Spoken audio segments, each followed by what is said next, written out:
Le départ de la grande course et la petite course ont eu lieu hier soir à 19 h à Ouistreham dans des conditions de vent d'une quinzaine de nœuds avec une mer quand même assez marquée. Assez rapidement dans la soirée, le vent affaibli avec notamment une renverse de courant qui a bien freiné la progression des plus petits bateaux.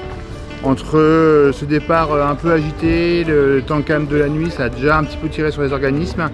On a 3 abandons ce matin sur les 21 bateaux engagés, on en a encore 18 en course. Les premiers ont passé LHA, qui est une bouée à l'embouchure de la baie de Seine, et commencent à traverser la Manche en direction de l'île de Wight en Angleterre. Et pour la petite course, les premiers sont attendus dans le milieu d'après-midi vers 15 h, 16 h.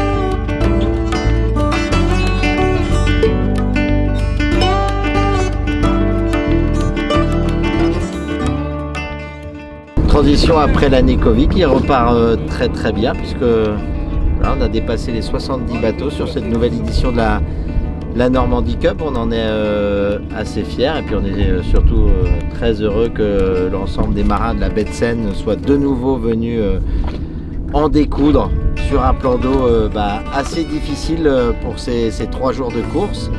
Et on a commencé avec les Diam 24 qui se préparent pour le Tour de France dans les petits airs. Aujourd'hui, ils sont en grande course.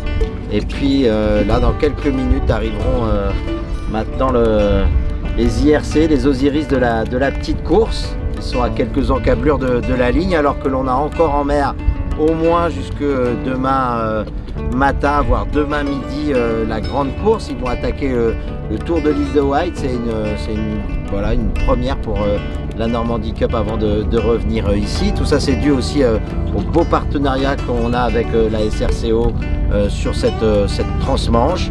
Et puis enfin, on a tous les sportboats, y compris la Ligue régionale qui est en train de régater en 7.5. Pas mal de bateaux qui sont venus de Bretagne sur la série des J80. Et puis très nombreux aussi, au-delà de 10 dans chaque catégorie pour les 5.0 et les 5.7, avec pas mal de jeunes qui vont faire la voile de demain. Donc c'est aussi ça la Normandie Cup, montrer qu'au Havre on a un beau plan d'eau et qu'on est capable de former pour l'avenir. Et voilà, on espère que ça durera très longtemps.